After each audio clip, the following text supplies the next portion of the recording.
ഒരു സമരം, ഒരു കേരളം കണ്ട ഏറ്റവും വലിയൊരു സമരം അണികളെ പറ്റിച്ചു എന്നുള്ളതാണ് അതിൻ്റെ അകത്ത് ഏറ്റവും വലിയൊരു കാര്യമായിട്ട് എനിക്ക് തോന്നുന്നത്. എത്ര അന്നത്തെ സീനൊക്കെ ഓർക്കുന്നില്ല രാശി? ഈ നടു റോട്ടിൽ ആളുകൾ നിലത്ത് കിടന്ന് ഉറങ്ങുകയാണ്.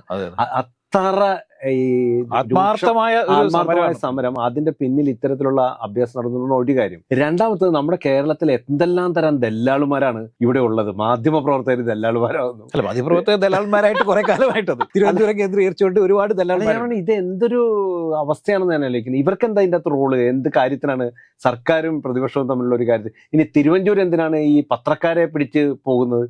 തിരുവഞ്ചൂരിന് നേരിട്ട് ബന്ധപ്പെടാവുന്ന ആളുകളല്ലേ ഇവരെല്ലാം. അതേ പറഞ്ഞ ഇത് ഇത്തരത്തിലുള്ള ഒരുപാട് തമാശകൾ ഇതിന്റെ പിന്നിൽ നടക്കുന്നുണ്ട്. ഒന്ന് ആളുകളെ പറ്റിക്കുന്നു, ഒന്ന് ഇത്തരം ദല്ലാളുമാരെ. അപ്പൊ ഏത് കാര്യത്തിലാണ് ഇത്രയും വലിയ രൂക്ഷമായ ഒരു സർക്കാരിനെ പിടിച്ച് താഴെ ഇറക്കാൻ വേണ്ടി സമരത്തിൽ പോലും ഈ ദല്ലാളു പണി നടത്തിയെങ്കിൽ എന്തെല്ലാം കാര്യങ്ങൾ കേരളത്തിൽ ഇത് നടക്കുന്നുണ്ട്.